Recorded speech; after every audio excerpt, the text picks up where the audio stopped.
Welcome back to another episode of the Habit-Based Lifestyle Podcast. I'm your host, Jesse Ewell, and today we're going to be doing a question and answer podcast. This is specifically where guests have submitted questions and they want to dive into some of these questions that are going to come up today. And I am going to do my best at answering these questions from my experience and my perspective of going through things. What I don't want you to do is take my advice as medical advice, but simply through my experience and my years of testing some of these things and also learning these things through different protocols or just through experience in life. So question one, which is a big one. This is submitted from Ben. Why is testosterone therapy treatment so popular, and what does treatment look like to the layman? So I think one of the reasons why testosterone therapy is so it's so popular today simply because it's accessible, it's easy, it's kind of a quick fix, and given mind you, I started using testosterone at 16, 17 years old. So I do have a lot of experience with it. I've used it in bodybuilding. I've used it for sports. I've used it for low testosterone. I've used creams. I've used pellets, shots, literally all of it. And the one reason why now today more than ever it's popular is, like I said, it's a quick fix. And it kind of deals with getting someone back up to an optimal level quickly, but not actually looking at, well, what is the underlying cause of maybe why it is as low as it is. Now, the other thing is it's not just a male hormone. We really all need this to optimize our life and in balance. So just understand that, you know, this is something that you can have low testosterone, which a lot of people nowadays do simply because they, and a lot of people that I talk to and get to coach, they're kind of stuck in this fight or flight scenario to where they have like a constant stress impacting their levels. Sleep can actually impact this. People sleep less and less now more than before. Not only that, diet and exercise. So I always kind of look at the big main factors that go into low testosterone would be, you know, sleep or lack of sleep, you know, bad diet, eating processed foods, and then, you know, lack of exercise. Obviously, there's other reasons. So if you're, you know, maybe doing all of those things, some other reasons could be, you know, like I said, chronic stress is a huge one. You know, maybe being overweight can also impact it, sitting down at a desk. You know, those could be some of them. And then you can get into vitamins, like vitamin D levels could be low. You know, you could also have a lot of, you know, inflammation in your body, things like that. But some natural ways, and here's what I would say. You can have your testosterone checked. And I would say that, you know, nowadays, you know, someone who's probably in their 40s, late 30s, 50s is probably going to have low testosterone. And I'm going to say probably 60 to 70%, if not a little bit more. But before you go straight to a synthetic testosterone, I would exhaust all attempts to do this naturally. So number one, getting 7 to 8 hours of sleep consistently every night. Number two, exercising, making sure that part of that routine is, you know, lifting heavy weights, you know, doing kind of compound movements such as, you know, kind of your big lifts, which are squat, deadlifts, you know, bench press, rows, pull-ups, things like that, things that actually promote muscle growth. Sprinting. So there's, a lot of slower distance cardio can actually do the opposite. Endurance events tend to lower your testosterone levels. So actually being able to mix in both of those. If you do like to do those, great. Just make sure you're using a couple times a week where you're getting in a lift or even a sprint workout and you're lifting some of your major muscle groups.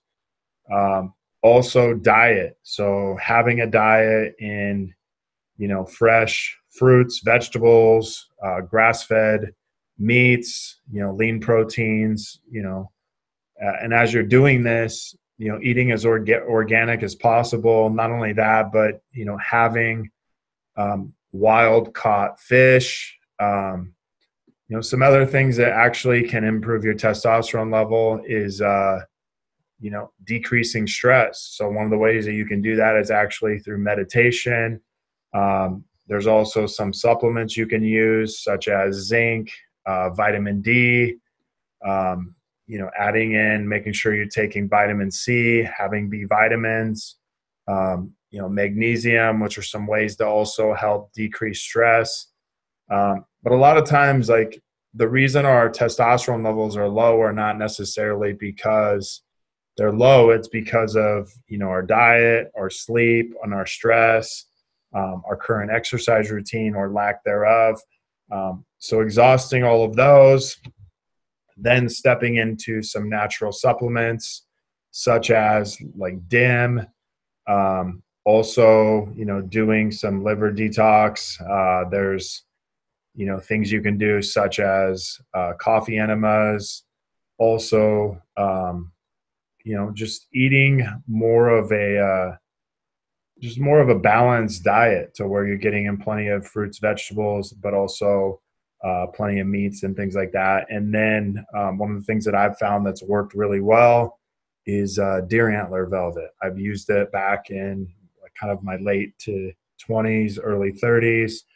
And then also just kind of recently started using it a few months ago. But those are some natural ways to increase your testosterone level. But I would always start with kind of your big main factors, which nobody wants to do these. So if you went to the doctor and said, "Hey, I think my testosterone's low," they check it, it is low. They're probably not going to say, "Hey, you need to make sure you're sleeping 7, 8 hours a night. You need to make sure you're exercising 5 days a week, and you need to make sure you're eating these types of foods." And those are kind of the factors that will go into all of this. So the reason why it's became popular is because, one, you can make money on it and people will see results immediately. So they'll feel like things are changing. Again, this is a synthetic product. So it is actually, if you're doing this and going to these clinics, doctors, there's a lot of research and there's a lot of people doing this correctly. But there's a lot of people out there not doing this correctly where they're just giving you stuff. Remember this, is it's shutting down your natural production of testosterone yourself, which if it does that, then you're going to have a very hard time kicking that back up by producing it on your own. So just remember, it's kind of like once you go on it, you're having to do that to constantly keep it up. Next question. So this is by Erky. And how important is cholesterol numbers and the overall number? So just understanding like how important that is, plus what's a simple way to reduce cholesterol. So your overall number for cholesterol isn't super important, although it is important, but it's what is your LDL number, what is your HDL number, your total cholesterol, and then also your triglycerides. I've had over 200 cholesterol for quite a few years. The things that I'm really paying attention to are my triglycerides, which mine are really low, and then my LDL and HDL, just making sure those numbers are as low or as high as possible to balance that out. But I will tell you that my total cholesterol is over 200. And I think earlier this year I was at like 270. And so the overall number isn't as important, but it is a marker to go trace back and just make sure that some of these other areas like triglycerides is at a really low number, your LDL is at a really low number, and your HDL, you want it to be about a higher number, which is obviously the better. But in all of this, I like to think of a lot of these tests as they're indicators to look into another area. And just as we talked about, before with low testosterone, is if we just treat testosterone based off low testosterone, we're not actually treating the symptom. We're treating the symptom instead of the actual cause. And so this is a similar fashion. If we're just looking at total cholesterol, we're just treating the symptom and not the actual cause. And so tracing that back to other numbers. So testosterone, if I come in with a low number, I'm going to look at vitamin D levels. I'm going to look at, stress. I'm going to look at exercise. I'm going to look at a lot of things inside of that and try to figure out, okay, well, what's really going on? Same thing with cholesterol is, really looking at diet. Is it processed? You're eating a lot of processed foods. One of the things that I realized when I got mine up to 270 was I was doing a lot of bulletproof coffee, MCT oil, and grass-fed butter, which, grass-fed butter is better than regular butter, but again, it's still fat. MCT oil is better than regular butter, but it's still fat. My cholesterol went up to 270. One of the ways that I got it down, and my experience with it was, as I started eating green vegetables and fruits till about 12 o'clock, 2 o'clock in the day, and I watched that number decrease by about 70. And then also eating too much red meat, I would see that skyrocket. Now, you'll have a lot of people on keto or a lot of people on carnivore that may have something different to say. I'm just telling you from my experience what made mine go up. And I'm just telling you ways that I decreased it. One was doing more green vegetables and fruits till about 2 o'clock every day, and then adding in leaner types of protein like chicken and fish. Coffee enemas are great for this, detoxifying the liver. But diet's a major thing. Stress is a major thing. And then detoxing your liver is a major thing on doing this. Coffee enemas are not very fun, but they do work and they do help with detoxification. Also, doing regular saunas.